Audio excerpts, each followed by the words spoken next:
How does it feel to be 102? I think it feels like being 102 and a half. I really, it is what it is. And I'm in awe of the fact that it still is, that in my lifetime, when I never even had a telephone when I was a kid, to be able to talk to Australian, be looking at your face and talking to you, I mean, that's amazing. What's your favorite decade that you lived through? One that I was living at the time. I love that. Because life has been so interesting. What's not to be interested in when you're right there in the middle of it?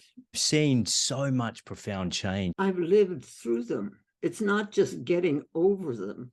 A lot of times bad things happen, uncomfortable things happen and so on. And we want to get over them, but it doesn't work that way. The important thing is to live through them so that you get the lessons that are coming from those things, because everything is a lesson. I love that. And you mentioned that in your book, everything is a lesson and everyone is a teacher. Absolutely. Yeah. What do you think then is your greatest lesson? That love is the most important, but that love and life have to work together.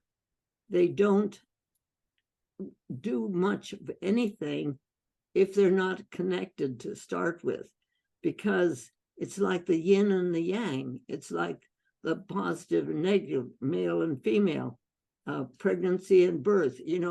These are things that have to be femifested before they can manifest. It's a matter of bringing the yin into reality so that it can be the yang.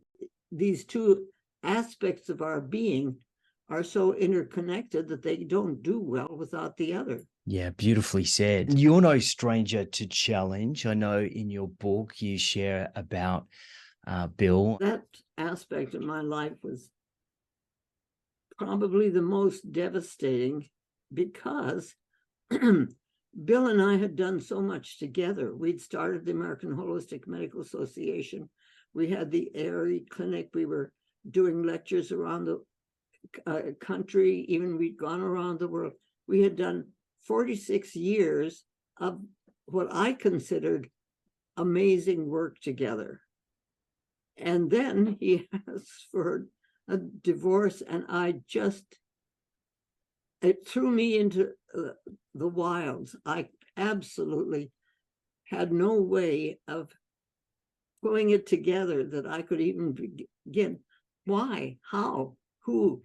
All of this. I was driving home from my office to my empty home in Casa Grande, and I was in the car, and I was really screaming at God. I wasn't saying this isn't nice. I mean, I was screaming. I was so broken, so hurt, so just devastated, because everything that I thought was what we had been working for was up for grabs. Not our kids. I mean, our 6 kids were solidly there with me, but everything else was thrown into the universe to sort of catch as catch can. And so I was driving down. I was really letting God know that he didn't understand how things were on this earth. And it was really pretty awful. And all of a sudden I pulled over to the side of the road, and the words came down to me. And as I quieted down and began to really listen to what my basic soul was saying, or something was speaking to me. And I heard, "This is the day the Lord has made. Let us rejoice and be glad in it." Well, my name's Gladys. So I thought, okay, that's my license plate. So I went home and made sure that I got my license plate on my car changed to Be Glad, So the rest of the time that I drove around Phoenix for the next, 35, 40, until I retired, my car was saying to the people who were in traffic behind me, be glad, while I was saying it to myself. It was a time when I had to grab hold of what I could and take the steps from there on. And then I began to get things back in order. That you had to go through was to learn to forgive. And my dreams have been so important in helping me take the steps that I needed to take, or explain things to me as I began to walk the path again, until I now feel like the time that Bill and I spent together, I don't really regret one moment of that, because we did amazing things together. And it was an amazing time. I loved every minute of it. So I don't regret that. And then I figured he took a vacation. I can't do anything about what he decided to do or what was important to him, but I had to take, and the beautiful thing about it was I had to stand up and say what I needed to say and have my voice heard, which I had really been rejecting. I'd always referred to other people, and it was a matter of now, all right, you said it, do you believe it? And I did.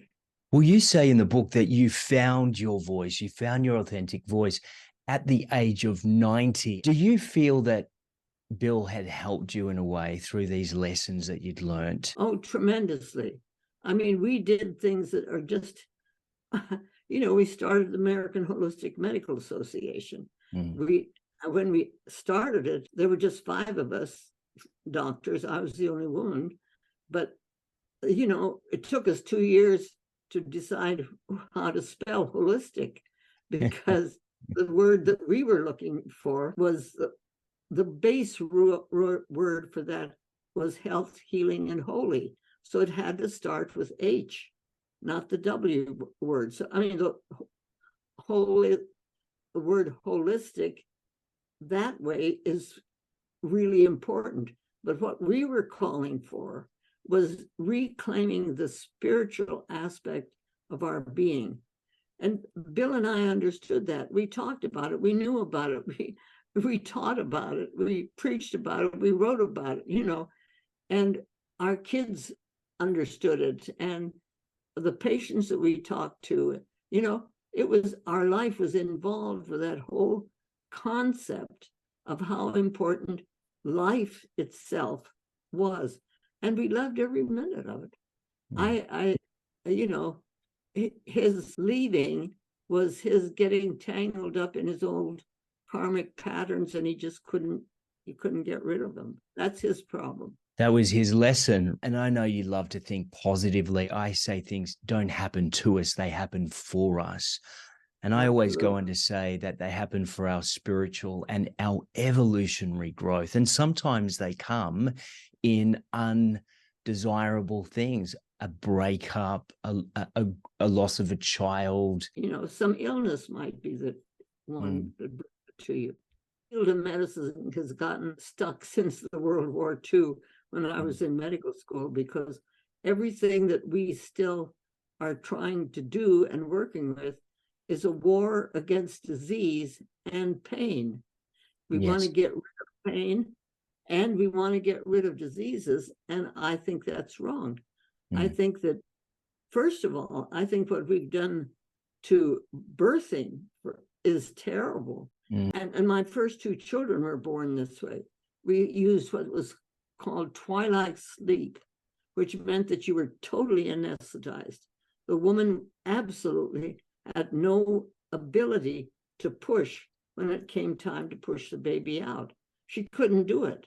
So we then had to learn how to use forceps in order to deliver the baby, because it couldn't be born unless it was delivered.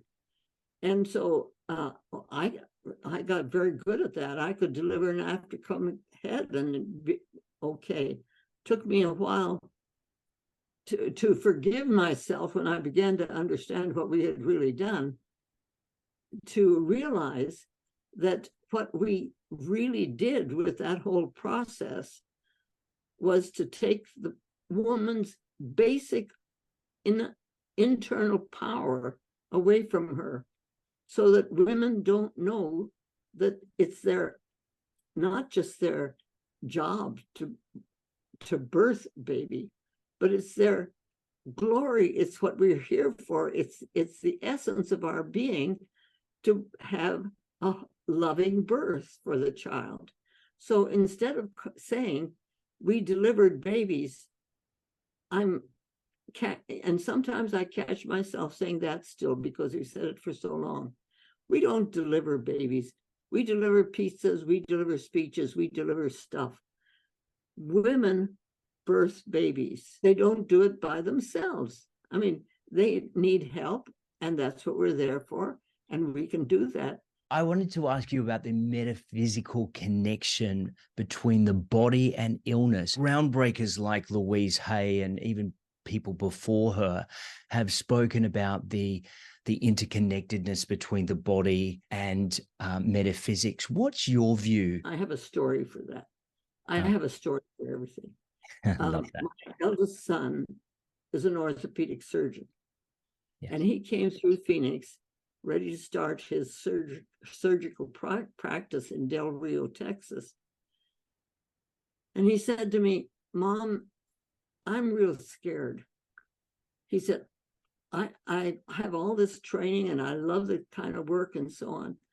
But he said, I'm going to have people's lives in my hands. I don't know if I can handle that. And I said, well, Carl, if you think you're the one that does the healing, you have a right to be scared. But you have learned to do something that is so helpful that people who need orthopedic work need a good orthopedist doing it. They don't need, they need to have somebody that can really do the job that you've taken all this time and energy and so on to learn and do and be able. You do the best that you can, and then in the process, you connect with the physician within that patient.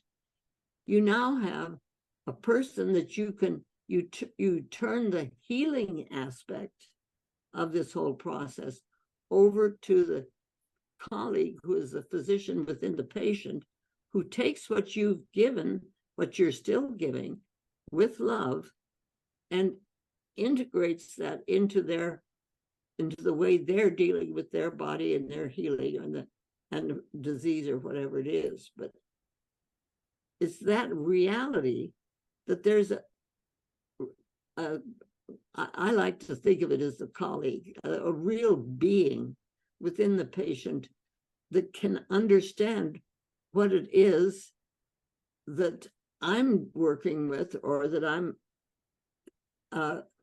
dealing with, and they can interpret it into their own life process in such a way that they can use it. Well, you say that love is the most powerful medicine there is. Absolutely. And often, I think I recall in your early training, you had one of the educators say that, doctors are trained to kill disease. That's their training. And often it's this absence of love, really, which is more of a holistic way of looking at it. But love really is the most powerful medicine, isn't it? It is. I have 5 L's that kind of gave me a foundation on which to build that concept for myself, and it's helped others. The first L is life. Yeah. Life without love can't exist. It actually can't exist. You can have a seed in the pyramid for 5,000 years, and it has all the life of the universe within its shell, but it can't do anything until love in the aspect of sunshine and rain and water and so on cracks the shell, and then the two of them become one. Then as a seed and one place where the universe has brought the love and life together, it lives. You know, just, and I have these 5 L's that I'll go through, but this life and love thing is so pivotal to my philosophy that when I think about a pregnancy, the whole pregnancy is a time when love and life and the feminine part of our femifestation aspect of our being, I can talk about anyway. The femifestation of our being is what is so important. The mother and that baby are one unit. They're not two, really. The baby eats what the mother eats, sleeps when the mother sleeps.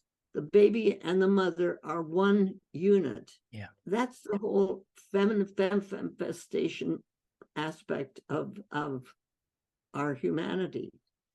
Yeah. But when the baby takes its first breath, it manifests.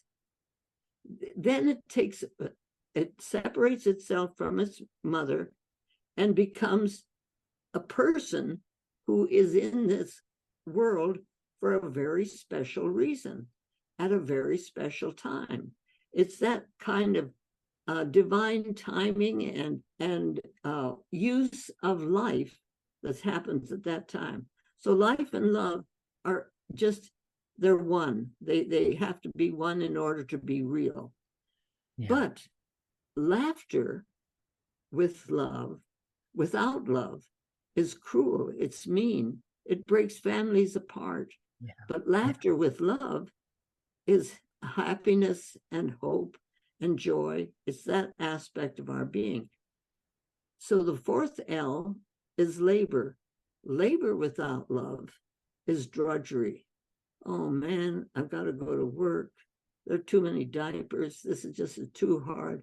You drag yourself through it. But labor with love is bliss.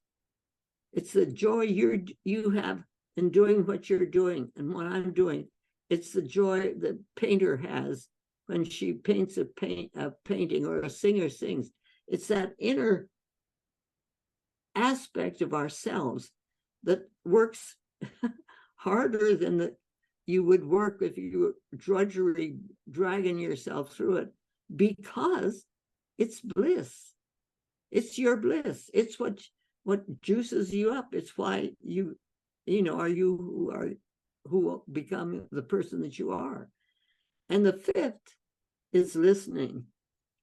Listening without love is empty sound.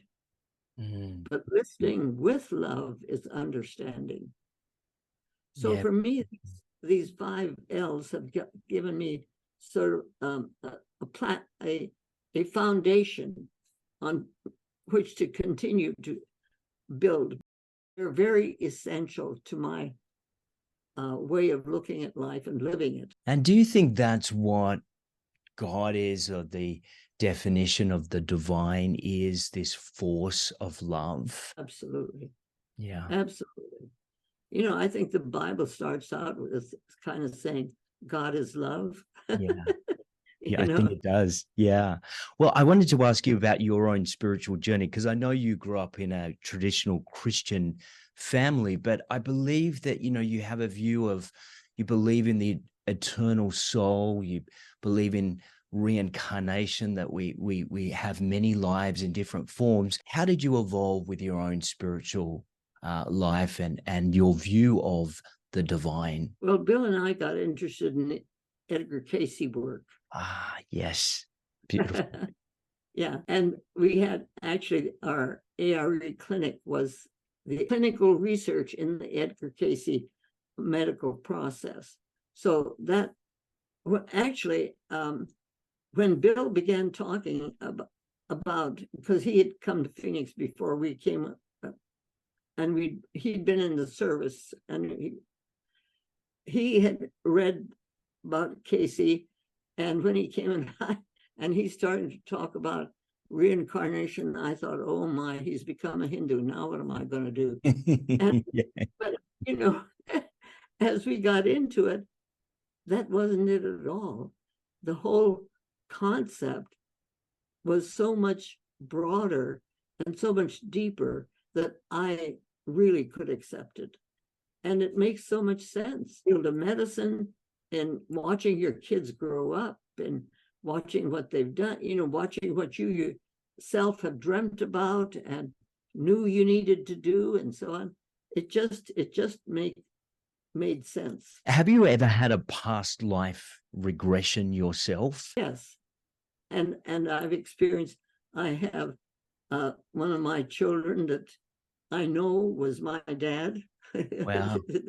Because of the things that he's saying and doing and Yeah. all of that. And another one of my grandchildren that I know is my daughter who died, you know. So it makes life so wonderfully rich and fulfilling because, you know, life goes on. And that's awesome. When people are so afraid of death and they think that maybe this is it and they don't have this idea of an eternal soul, they're almost too afraid to live. Well, and I think that our dream life kind of gives us a glimpse into life after death. Yeah. If we allow it to, if we can really understand what the and focus our work to understanding our dreams, because it's been really, really important for me to have my dreams understood, that I understand. And doing it for patients, sometimes I've had patients that were really stuck and we've started working with their dreams and they just laid their whole life out for, you know, for themselves. Yeah. And they've reclaimed their lives. Yeah. You share many secrets in your book. And I think number 4 in the book is that you are never alone. I feel so sorry for people who feel that way because you're not ever really alone. In fact, I kind of look at it, maybe I have a flashlight, this pretty good flashlight, and I'm walking down this dark path and I can't see any farther than where the light goes. But as I'm doing this, if I'm aware of what's happening, I can see a little light flickering over here to the right or to the left or something.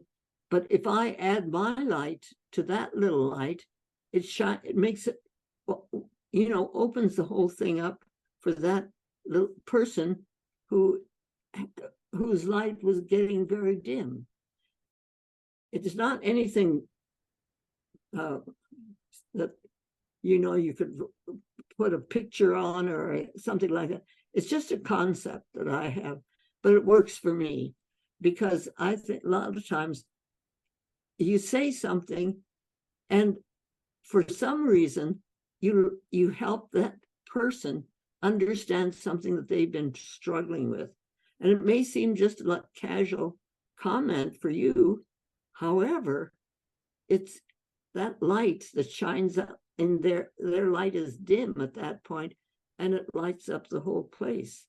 So I'm a visual person, and I like to see things that could happen. Yeah, I was 93 before I really trusted my own voice, because when I was a kid and we were in the jungles of North India, I thought life was bliss. I mean, I loved it and everything was just fine. But when I started school, I couldn't read. I absolutely couldn't read. The letters and the numbers were just all over the page. The teacher labeled me the class dummy, and I couldn't graduate from first grade into second grade because I couldn't read. So I had to do it in another year, and I had 2 years of that, which was really, as I've looked back on it, was a scar on my psyche that was never really healed completely. I found ways in which I went around it and got over it and all of that, because my home, at home, everything was okay. I mean, my mother understood what is going on, and my, my home life was fine. And when I got into third grade, the teacher there saw something in me that no one else had seen. And so she appointed me class governor, which allowed me to take the things that we were doing in third grade and present it to the whole student body. I mean, and I could talk, but I couldn't read, but I sure could talk. So that was my job in the class.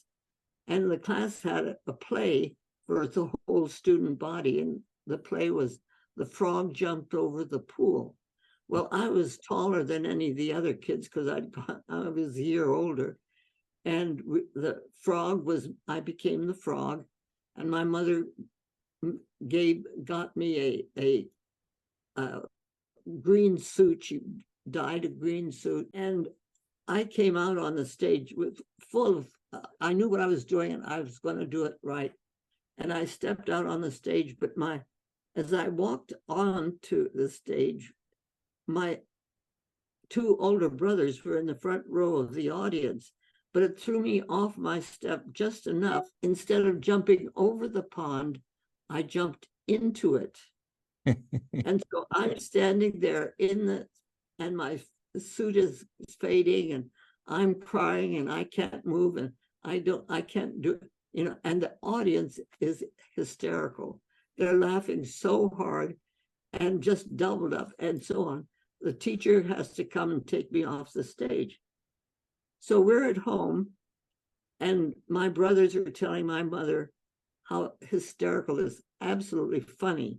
This was the funniest thing. And of course, I'm giving them the devil's eye, but they're not paying any attention to me. They're just telling my mother. Finally, she says, "All right, boys, now you've had your fun. What can we as a family do to help Gladys if this ever happens to her again?" And I'm telling you, this dyslexia thing does sort of sometimes throw you off balance a little bit.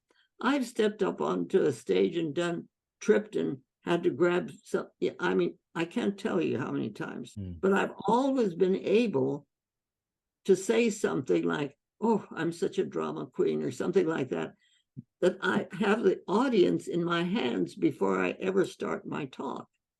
It's been a really great gift. So it's ability to take what is and make it, particularly if you could put some humor into it. My mother was amazing like that. I love that you use the word gift and dyslexia together, because I'll share this with you. I'm also dyslexic. I grew up in a challenging environment around school because I was treated like I had a disability.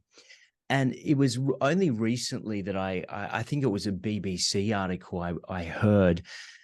CEOs recognize now that people that have dyslexia have a very different way of seeing the world, and they have a very unique set of skills. And now they actively employ and look for dyslexic people because of the gifts that they have. When we started the American Holistic Medical Association, one time there were 10 of us physicians sitting around a table, and we realized of the 10 of us, 6 of us were severely dyslexic.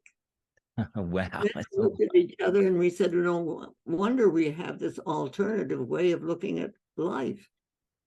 Because we were at that point, just as starting, we were saying to each other and to the world around us, "We've got it all wrong.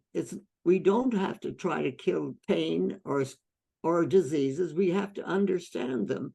And it's, but it took a group of us to understand and be able to talk about that, which is what you're talking. And I'm telling you, I've been doing these podcasts around the world, like with you. Yeah. When I tell this story, so often one of the hosts says, me too. Yeah, I think I heard one of them already, and I thought, oh, well, I'm going to be saying the same thing when I chat with you. Do you see it now, on reflection, as a gift now? Yeah, absolutely. That was a very deep scar, because I was 93 before I began to trust my own voice. Prior to that, if I wrote something, I would ask Bill to go over it, please, or if I was speaking from the stage, I would quote somebody. I mean, it was I knew that what I was saying was important, but I had to have it validated. But then I had a dream, and in this dream, and I was 93 now, so I've been going through. I've written books, and I've been on. I've done a lot of stuff, but in me, the inner part of me, I was still saying, oh yeah, but shut up, because you don't want, you're dummy. And it was that sort of thing. Anyway, the dream was that I woke up with the sound of a huge clash. No, that was the other one. I woke up and I was laughing and I was singing. And I thought I could see myself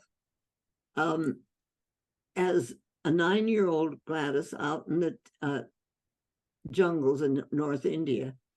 And I was coming out of our tent, and I was peeking out of the tent flap to make sure my younger brother wasn't around, because he was going to tattle on me if I was going to do what I was going to do.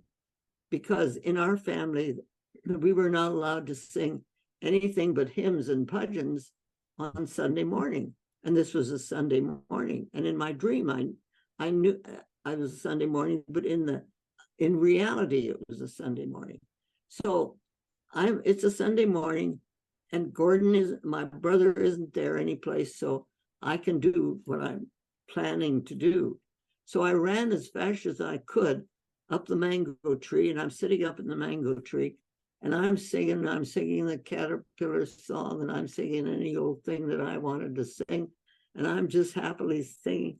But every so often I think, oh, you better check. And I look over my shoulder, and Jesus is up in the tree with me. And I look at him and I say, Jesus loves the little children, right? And he says, he's laughing really hard. He says, yes. So I go back to my singing, and I'm singing. And then I think, did he really say that? And so I go back on my shoulder and I say, I'm still a little children, right? He says, yes. So I go back to my singing, and I wake up singing and laughing. And I realized that I really, really needed to claim my own voice. Even Jesus accepted it. I mean, if he could accept it, I could accept it. And so I stopped doing the whole process of having to validate what I've said. And this new book that I have, because I've written a couple of those books, is the essence of what I've learned from doing the things and learning the things that I've done this up to this point. I just think it's wonderful, someone with dyslexia has written books, and let me tell you, they are wonderful books. There's so much wisdom in these books, and you've got so much interest in you at the moment because of the old age you've lived to. Thank you, because for me, life is a wow. I mean, I'm in such awe of the things that have happened for me, for my family, with the world, with our government and all of that. These things that are so important in our lives, and we live through them. We can try to get over them or something like that, but it doesn't work because they're still there. Yeah. So let me tell you one other thing, because this is pivotal to this. Another dream, and this has been about 10 years ago, something like that. I woke up with a huge crash, And I woke up and I was in the dream and out of the dream. And I found myself in the high Himalayas in a valley and on the right-hand side, there was a young woman just splayed out on the ground, barely alive. On the left-hand side, there was a huge man splayed out, barely alive, same position. And the voice came to me, and I'm standing there looking at these two. And the voice came to me, these two forces have been fighting each other, punching each other for eons. It's time that they came together and did what they were supposed to do, and so on. And when I really woke up, I realized that the girl was on the right-hand side, which is the masculine side, and the man was on the left-hand side, which is the feminine side. And so the duality of the sexes we've been fighting each other all of these eons. So I had a friend in Virginia Beach, and I called her about this dream, and we were talking about it and talking about the whole concept of manifestation. And she said to me, there's another word. It's called femifestation. Yes. And so as we talked, manifestation is Jacob's ladder. You take one step and then the next step, and you buy a house, you get your degree, you manifest in this world, and that's important. But all this time you've been femifesting also, and that's like a spiral. And so in a spiral, you can be on the second rung and know what's going on down on the first rung and deal with it. So we have that dual nature within ourselves. And like with the pregnancy, it's one when you're pregnant, but it's a real person when that baby takes its first breath. It manifests. We can manifest all we want to, but until we manifest something, it doesn't show up. So it's this dual nature of love as manifestation and so on. It's so blue and exciting that when you begin to put these things into context with your life, it's just like, whoa, that's a good one. I know you shared in the book about your own son who was upside down in the womb.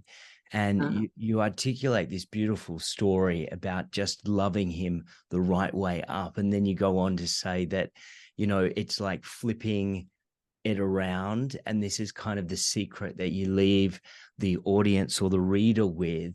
It's kind of like you're helping people to flip their lives and face life the right way up. I thought it was a beautiful analogy that you used.